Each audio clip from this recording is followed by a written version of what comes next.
اللہ کی ذات میں کسی کو شریک ٹھہرا دینا یہ شرک ہوتا ہے۔ اللہ کی ذات میں کسی کو شریک ٹھہرا دینا یہ شرک ہوتا ہے۔ جیسے ہمارے یہاں تعریف جو ہے، ڈیفینیشن ہے شرک کی، وہ یہ کہ اللہ نام ہے واجب الوجود کا اور مستحق عبادت کا، یعنی اللہ وہ ہے جو ازلی ہے، ابدی ہے، ہمیشہ سے ہے اور ہمیشہ رہے گا، جس کے لیے موت نہیں ہے، جس کے لیے فنا نہیں ہے، اس کو واجب الوجود کہتے ہیں۔ اللہ نام ہے واجب الوجود کا، یعنی اللہ نام ہے واجب الوجود کا اور مستحق عبادت کا، جو ازلی ہے، ابدی ہو وہ اللہ ہے، اور جو عبادت کے لائق ہو وہ اللہ ہے، اس کے علاوہ دوسرا ہو نہیں سکتا ہے۔ اب اگر ہم کسی کو عبادت کے لائق نہ ماننے تو وہ خدا نہیں ہے، اس کو ہم خدا نہیں مان رہے ہیں۔ ازلی اور ابدی ہونا نہ مانے تو بھی خدا نہیں مان رہے ہیں۔ ہم نے تمام انبیاء کو آدم سے لے کر کے عیسیٰ تک اور عیسیٰ سے لے کے آقا صلی اللہ علیہ وسلم تک، ہم نے جتنے بھی انبیاء کو مانا، سب کی پیدائش کو ہم نے مانا ہے۔ ہم نے جب پیدائش کو مان لیا تو یہ پتہ چل جاتا ہے کہ یہ انبیاء خدا نہیں ہو سکتے، خدا کے بندے ہیں۔ اب یہ کہنا جناب والا کہ نبیوں کو اتنا بڑھا دیا، شرک ہو گیا۔ ہم نے کہا شرک کیسے بھائی؟ ہم نے تو ان کو پیدا ہونا مانا ہے، ہم نے انبیاء کی ولادت منانا ہے۔ اب انبیاء کی ہم نے ولادت منا لی، یہ شرک نہیں ہوتا ہے بلکہ شرک توڑ ہوتا ہے کہ ہم نے خدا وہ ہے جو پیدا ہونے سے پاک ہے۔ اچھا، یہ ہماری ڈیفینیشن ہے کہ اللہ نام ہے واجب الوجود کا اور اللہ نام ہے مستحق عبادت ہونے کا، عبادت کے لائق ہو وہ خدا ہے، اور جو ہمیشہ سے ہو، ہمیشہ رہے وہ خدا ہے۔ ایک یہ ہماری تعریف ہے۔ دوسری کمپنی نے بھی شرک کی تعریف کی، تو دوسری کمپنی نے شرک کی تعریف کی تو کیسے کی؟ کہتے اللہ نام ہے مددگار ہونے کا، اللہ نام ہے مددگار ہونے کا، اللہ نام ہے حاجت روا کا، اللہ نام ہے مشکل کشا کا، اللہ نام ہے مدد کرنے کا۔ تو اگر اللہ نام ہے مددگار کا، مدد کرنے کا، یا حاجت روا کا، یا مشکل کشا کا، تو پھر تو سارا نظام درہم برہم ہو رہا ہے۔ یہ شرک کی تعریف ڈیفینیشن غلط ہے۔ کیسے؟ آپ دیکھیں، ہم نے اپنے والد محترم سے مدد مانگ لی اور والد نے میری مدد کر دی، اگر اللہ نام ہے مدد کرنے کا تو میرا والد بھی میرا خدا ہو جائے گا، اور یہ جناب والا بالکل شرک کی تعریف غلط ثابت ہو جائے گی۔ اب دیکھیں اسی ضمن میں اگر یہ تعریف صحیح مان لیں تو پھر کتنی غلطی آئے گی۔ ہم نے ایک گاڑی والے سے مدد مانگی اور اس گاڑی والے نے میری مدد کر دی، وہ بھی خدا ہوگا کہ وہ مددگار ہے، اور خدا نام ہے مدد کرنے کا، مددگار ہونے کا خدا نام ہے۔ ہم نے ایک ڈاکٹر کے پاس پہنچے، طبیعت علیل ہے، ہم نے اس سے مدد مانگ لی اور اس نے مجھے دوائی دے دی، مجھے شفا مل گئی، تو ڈاکٹر بھی حاجت روا ہو گیا، مشکل کشا ہو گیا، مددگار ہو گیا، تو ڈاکٹر کو بھی خدا ماننا لازم آ جائے گا۔ سوچ کے دیکھیں، ذہنوں پہ ڈالیں، بڑی بات ہے، ذہنوں پہ اتنی جلدی آسانی سے اترنے والی نہیں، لیکن اتر جائے گی قسم خدا کی، تو میں شرک کے جھانسے میں اور دلدل میں دنیا پھنسا نہیں سکتی ہے۔ اب سوچ کے رکھیں، شرک کہتے مدد کرنے کا نام ہے، خدا نام ہے مدد کرنے کا، خدا نام ہے مددگار ہونے کا، خدا نام ہے حاجت روا ہونے کا، خدا نام ہے مشکل کشا ہونے کا۔ مطلب کیا ہے؟ اگر کوئی مدد کر دے تو دوسری کمپنی کے نزدیک یہ ہو جائے گا شرک۔ ابھی لوگ فتوی لگا، دیکھو یہ شرک ہو گیا ہے نہیں، مزارات اولیاء پر گئے جناب والا، مدد مانگ لی، غیر اللہ سے مدد مانگی، یہ شرک ہے، یا اس نے مدد کر دی یہ شرک ہو گیا۔ مدد صرف خدا سے مانگی جائے۔ ہم نے کہا جو کام، یعنی ان کے مطابق یہ ہے، جو کام خدا کر سکتا ہے وہ کام بندہ کر دے تو بندہ مشرک ہو جائے گا۔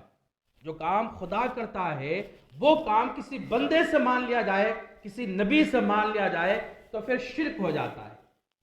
ہم نے کہا ٹھیک ہے، آیت 13واں پارہ پڑھے قرآن مقدس اور معطر کا۔ اللہ فرماتا اللہ ولی الذین آمنوا، اللہ ولی الذین آمنوا یخرجہم من الظلمات الی النور. دونوں تعریفیں سمجھ میں آ گئی نا کہ اللہ نام ہے واجب الوجود کا اور مستحق عبادت کا، یہ ہماری تعریف ہے. شرک کی ڈیفینیشن یہ ہے. ہاں، اور ان کی دوسری کمپنی کی فرقے کی تعریف یہ ہے کہ اللہ نام ہے مددگار ہونے کا، حاجت روا ہونے کا. جو کام خدا کرے وہ بندہ نہ کرے. اگر بندے کے تعلق سے وہ مان لے تو شرک ہو جائے گا. یہی تو مانتے ہیں کہ رسول اللہ کو تم علم غیب مانتے ہو. اللہ تو عالم الغیب تو اللہ ہے، علم غیب تو اللہ جانتا ہے. تم رسول اللہ کے مان لیا گئے، مشرک ہو گئے. حاضر ناظر تو خدا ہے، تم نے رسول اللہ کو مان لیا، مشرک ہو گئے. حاجت روا اللہ ہے، تم نے غوث کو مانا، مشرک ہو گئے. ہاں، مدد کرنے والا خدا ہے اور تم نے خواجہ غریب النواز کو مانا، مشرک ہو گئے. مشکل کشائی کرنے والا خدا ہے اور تم نے وارث عالم پناہ کو اپنا مشکل کشا مان لیا، مشرک ہو گئے. ہم نے کہا شرک کی تم نے ڈیفینیشن غلط کی ہے، سمجھ نہیں پا رہے ہو. دیکھو ایک آیت کریمہ ہم نے پڑھی، اللہ وہ ولی الذین آمنوا، کہ اللہ ولی ہے، مددگار ہے. مددگار ہے کس کا؟ مومنین کا. کرتا کیا ہے کہ یخرجہم من الظلمات الی النور. یہ 13ویں پارے میں کہ اللہ اپنے بندوں کو نکالتا ہے ظلمت سے، اندھیرے سے اجالے کی طرف. اندھیرے سے نکال کر کے اجالا دینا یہ کام خدا کا ہے.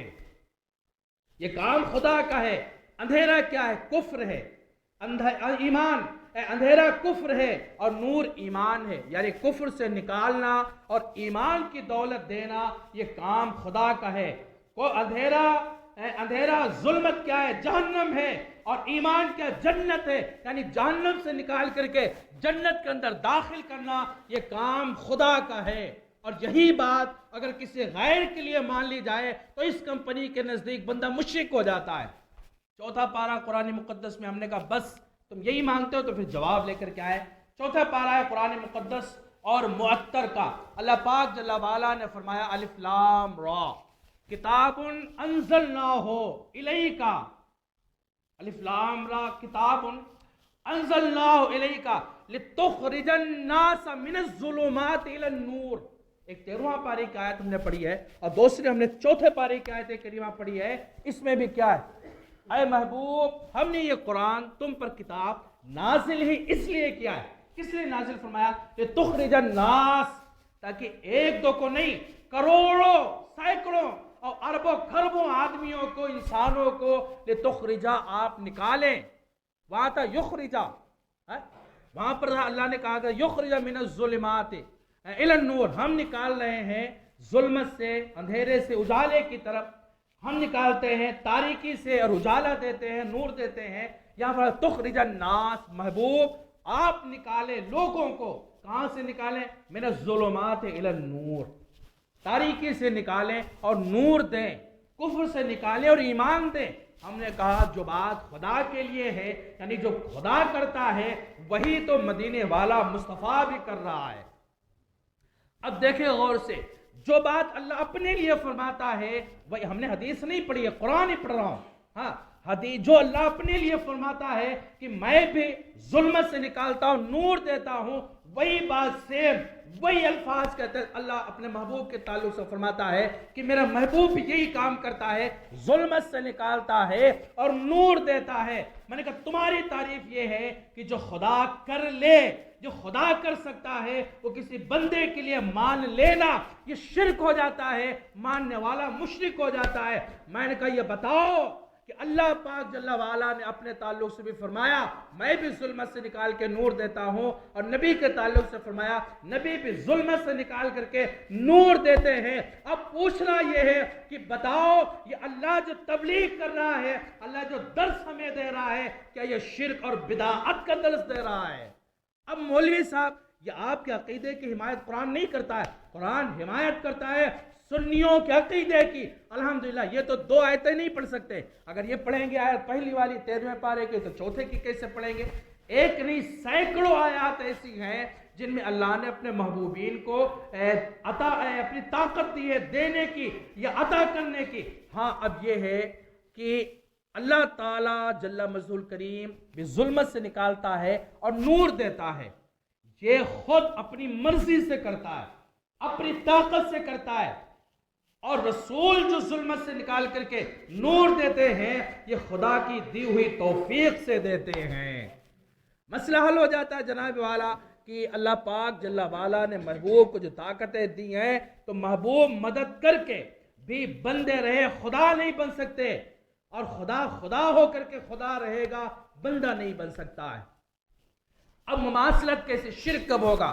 ہم مان لیں کہ خدا بھی مدد کرتا ہے اور رسول اللہ بھی مدد کرتے ہیں، خدا خود سے کرتا ہے اور رسول اللہ بھی خود سے کرتے ہیں، یہ شرک ہو جائے گا، اشتراک پا لیا جائے گا یہاں پر۔ لیکن کوئی بھی بچہ ہمارے کہ نہیں مانتا کہ خدا محبوب خدا خود مدد کرتے ہیں یا اپنے بتائے سے، یعنی بغیر بتائے سارے علوم کو جانتے، نہیں، علم غیب نبی جو جانتا ہے وہ خدا کے بتائے سے جانتا ہے اور خدا خود سے جانتا ہے۔ یہ شرک کا معاملہ ہے۔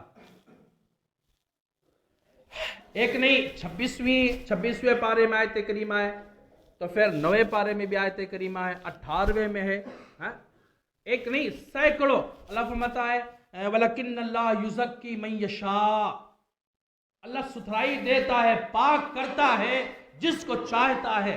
وہی بات رسول اللہ کے تعلق سے فرماتا ہے کہ لَقَدْ مَنَّ اللَّهُ عَلَى الْمُؤْمِنِينَ إِذْ بَعَثَ فِيهِمْ رَسُولًا مِّنْ أَنفُسِهِمْ، یہ محبوب ہیں، ہم نے ان کو آپ میں نازل کیا، تم میں سے تمہیں ایک خاص رسول تمہیں عطا فرمایا ہے، ہم نے احسان فرمایا ہے کہ محبوب تم میں سے خاص رسول محبوب تمہیں دیا ہے، تم پر احسان فرمایا ہے۔ محبوب کے تعلق سے فرمایا کرتے کیا وہ رسول ہے کہ یتلو علیہم ویزکیہم، وہ لوگوں پر آیتیں تلاوت کرتے ہیں اور لوگوں کو صفائی و ستھرائی دیتے ہیں، یعنی صفائی و پاکی دینا، ستھرائی دینا یہ کام خدا کا ہے۔ اور اللہ فرماتا ہے محبوب کے تعلق سے بھی کہ یہ محبوب بھی صفائی دیتے، یزکیہم، یعنی اللہ بھی فرماتا ہے یزکی من یشاء، جس کو چاہتا ہے وہ صفائی دیتا ہے، اور محبوب کے تعلق سے فرماتا ہے یزکیہم، وہ جس کو چاہیں اس کو صفائی و ستھرائی دیتے ہیں، یہ محبوب کے تعلق سے فرماتا ہے۔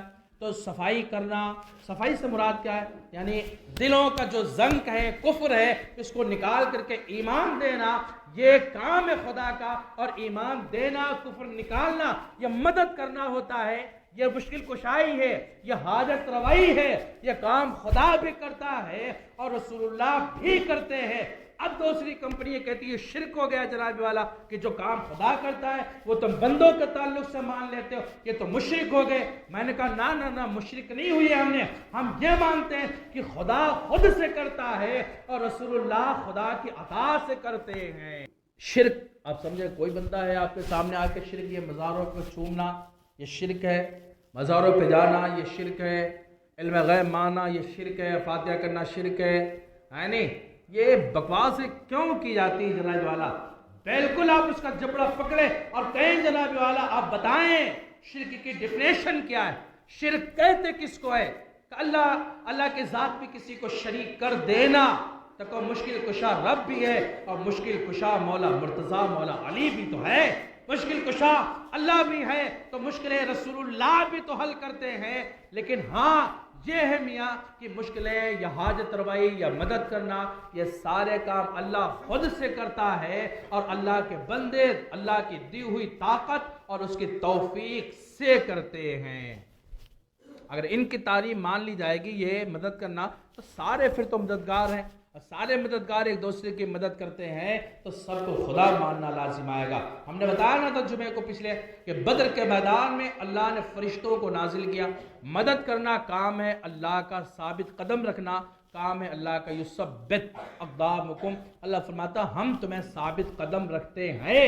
اور وہی فرشتوں کے تعلق سے فرماتا ہے انی معکم فیثبت الذین آمنوا، اے فرشتوں تم جاؤ بدر کے میدان میں اور ان مومنین کی مدد کرو، ان مومنین کی مدد کرو اور ان کو ثابت قدم رکھو، انی معکم، میں تمہارے ساتھ ہوں۔ ہم نے کہا اللہ فرماتا ثبت اقدامکم کہ ہم تمہیں ثابت قدم رکھتے ہیں، یعنی کہ جب تم جنگ ہو رہی ہو، میدان بدر کے معاملات ہیں جنگ کے، جنگ ہو رہی ہو تمہارے پیر اکھڑنے نہ پائیں، تلواروں کے سائے میں تمہیں ثابت قدم رکھے، قائم رکھے، یہ کام اللہ کا ہے، اور اللہ فرشتوں کے تعلق سے فرماتا ہے کہ فرشتے بھی ثابت قدم رکھتے ہیں۔ ہم نے کہا کہ اللہ ثابت قدم رکھنا کام اللہ کا ہے، اور فرشتوں کے تعلق سے اگر مان لیں ثابت قدم رکھنا تو ایک نہیں، وہاں پر تو ہزاروں خدا ماننا پڑ جائے گا۔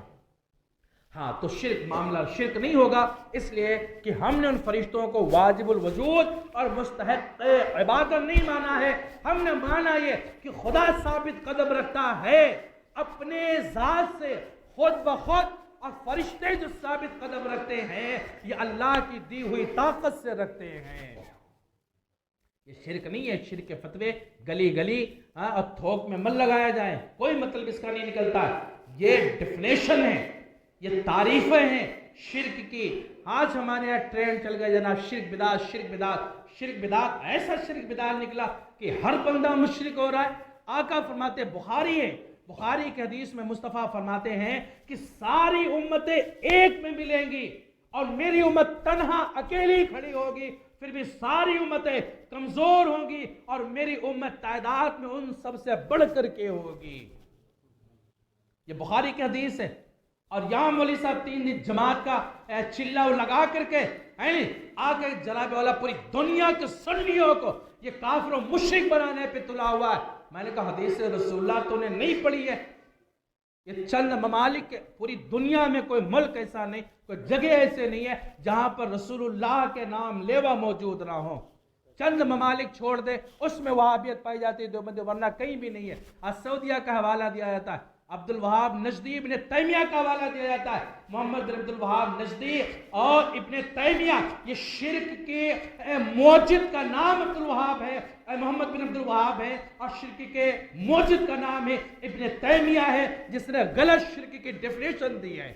ہاں علماء سو بھی ہوتے ہیں بدبخت، اور علماء نیک بھی ہوتے ہیں، خوب بھی ہوتے ہیں، علماء اچھے علماء بھی ہوتے ہیں، بدبخت بھی علماء ہوتے ہیں۔ شرک کرنے سے بندہ مشرک نہیں بن جاتا، ایسے یہ کیا چیزیں ہیں، بکواسیں کی جاتی ہیں۔ حضرات کہنے کا مدار و معاملہ یہ ہے کہ کسی کو بھی آپ نے مشرک کہیں، مشرک کہنا ہے تو پہلے شرک کی آپ کو ڈیفینیشن سیکھنا پڑے گی۔ ہاں یہ بکواسیں کی جاتی، شرک 4 دن کا یہ لوگ کیا کریں گے؟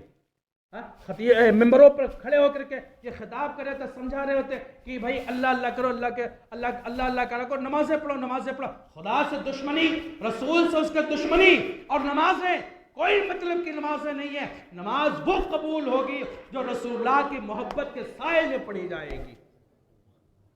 کوئی مطلب نہیں نمازوں کا، کوئی مطلب روزوں کا نہیں نکلے گا اگر رسول اللہ سے دشمنی ہے یا بیر ہے، یا تم نے کسی بندے کو مشرک بنا رکھا ہے۔ شرک کے فتوے لگائے جا رہے، یہ شرک نہیں ہے، بس اللہ نام ہے واجب الوجود کا، یعنی جو ازلی ہے، خود سے ہے اور خود ہے اور خود رہے گا، اس کے لیے فنا نہیں ہے۔ اب کسی بندے کو یہ مان لیا جائے کہ یہ بندہ خود سے پیدا ہوا ہے، ازلی ہے، ابدی ہے، قیامت تک ہمیشہ ہمیشہ ہے، ہمیشہ رہے گا، تو بندہ یہ اگر ایسا کسی کو مانا جائے گا تو یہ شریک بذات کرنا لازم آئے گا اور ماننے والا مشرک ہو جائے گا۔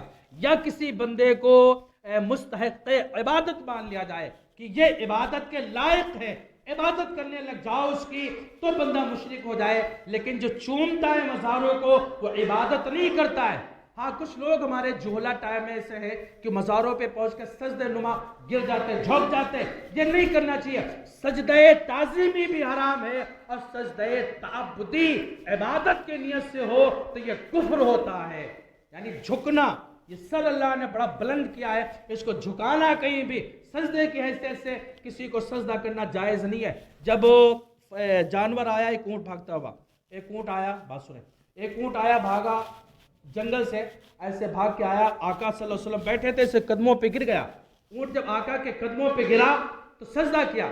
اب اللہ کے حبیب نے اس کو اٹھایا، کان قریب کیا، اونٹ نے اپنے مالک کی شکایت سرکار سے لگائی ہے۔ بخاری کی حدیث ہے، مسلم میں بھی حدیث ہے، مشکات کے اندر بھی حدیث ہے۔